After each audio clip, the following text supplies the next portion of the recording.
Du 28 juin au 3 juillet 2026. Retenez bien ces dates, car dans quelques années, il pourrait être cité comme l'un des moments où l'industrie automobile algérienne a véritablement changé de dimension.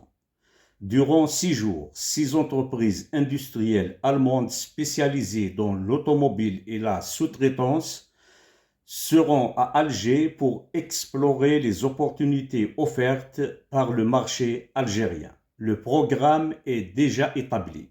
Le 29 juin, une grande rencontre économique réunira industriels, équipementiers, investisseurs et décideurs dans un hôtel à Alger. Officiellement, il s'agit d'une mission de prospection. Officieusement, c'est bien davantage. Car lorsque des industriels allemands traversent la Méditerranée pour venir étudier un pays, ce n'est jamais pour satisfaire une simple curiosité.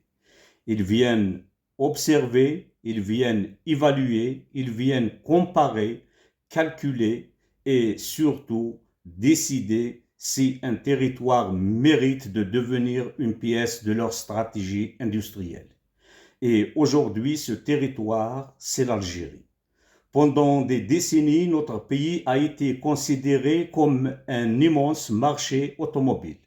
Un marché de consommateurs, bien sûr, un marché d'importation, un marché capable d'absorber des centaines de milliers de véhicules, mais rarement comme une puissance de production. Cette époque semble progressivement appartenir au passé, car ce qui attire aujourd'hui l'attention des industriels étrangers n'est plus seulement la taille du marché algérien, c'est le potentiel industriel qui commence à émerger.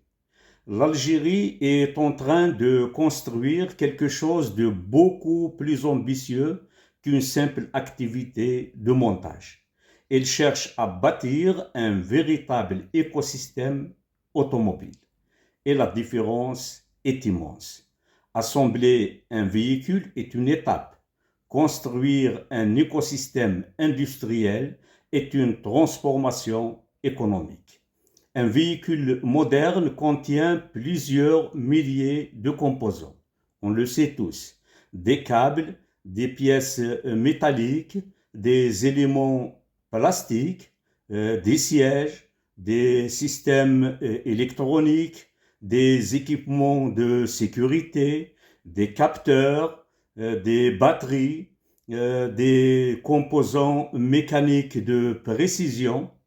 Et derrière chaque voiture se cache une véritable galaxie industrielle. Et c'est précisément cette galaxie que l'Algérie cherche aujourd'hui à faire naître sur son territoire. L'objectif fixé par les pouvoirs publics est clair, dépasser les 30% d'intégration locale dès cette année. Pour certains, ce chiffre peut sembler technique, mais derrière lui se cache une révolution économique. Chaque pièce produite localement représente moins d'importation. Chaque composant fabriqué en Algérie signifie davantage de valeur ajoutée nationale. Chaque fournisseur qui s'installe crée de nouveaux emplois, de nouvelles compétences et de nouvelles opportunités pour les entreprises algériennes. C'est là que la visite allemande prend toute son importance, car les entreprises qui arrivent à Alger ne sont pas des constructeurs automobiles venus vendre des véhicules. Elles appartiennent à l'univers stratégique de la sous-traitance, l'univers qui constitue la véritable colonne vertébrale des grandes industries automobiles mondiales. Et lorsqu'un équipementier s'installe, il entraîne souvent avec lui d'autres partenaires, puis d'autres investisseurs, puis d'autres fournisseurs. C'est ainsi que naissent les grands pôles industriels, par effet d'entraînement, par accumulation, par confiance. Et cette confiance semble aujourd'hui progresser entre l'Algérie et ses partenaires. La montée en puissance de l'usine Stellantis de Tafraoui près d'Oran constitue un signal fort. L'annonce d'une future usine Opel en Algérie en est une autre. Le développement progressif d'un réseau de fournisseurs locaux en est un troisième. Tous ces éléments convergent vers une même réalité. L'Algérie n'est plus regardée uniquement comme un marché de consommation. Elle commence à être observée comme une base de production. Et cette évolution change tout.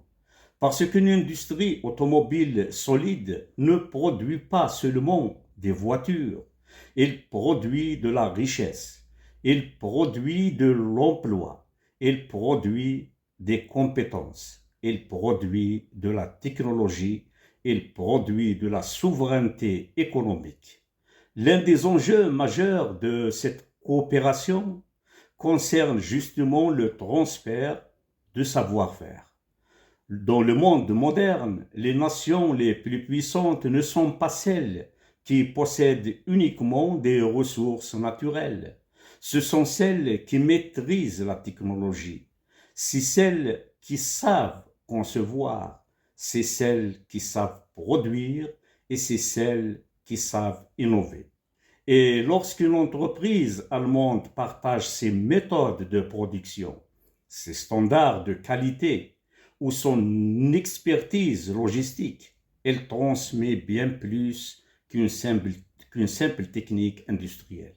Elle transmet un capital de connaissances, un patrimoine de compétences, une culture de la performance. Les premiers bénéficiaires seront les ingénieurs algériens, les techniciens algériens, les sous-traitants algériens. Mais à terme, c'est toute l'économie nationale qui pourra profiter de cette montée en gamme. Car l'automobile agit comme une locomotive. Pour fabriquer une voiture, il faut du métal, du plastique, du verre, de l'électronique, du transport, de la logistique, des logiciels, des centres de formation, des laboratoires, des bureaux d'études.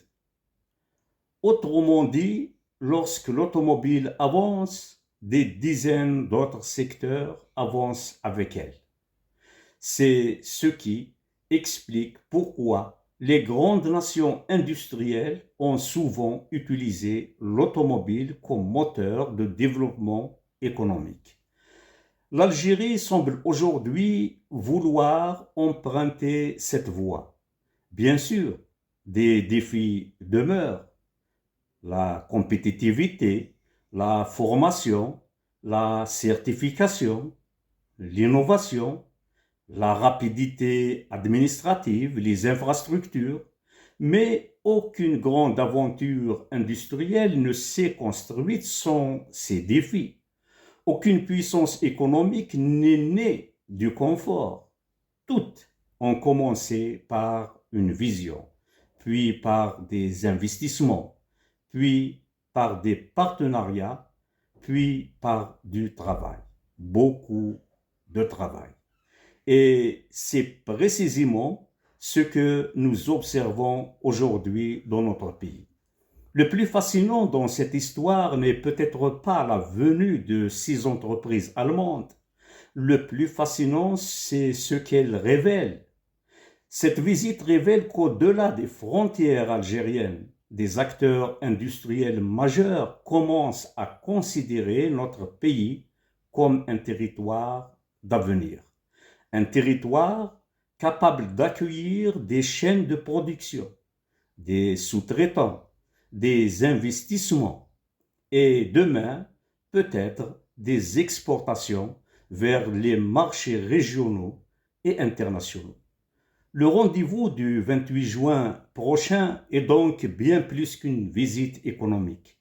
C'est un test, c'est un signal, c'est un marqueur, peut-être même un tournant. Car les nations qui écrivent leur avenir sont celles qui produisent, sont celles qui innovent, celles qui construisent Et si les années à venir confirment cette dynamique, alors l'été 2026 pourrait entrer dans l'histoire comme le moment où l'Algérie a cessé d'être simplement un marché automobile pour commencer à devenir une véritable terre d'industrie. Au revoir.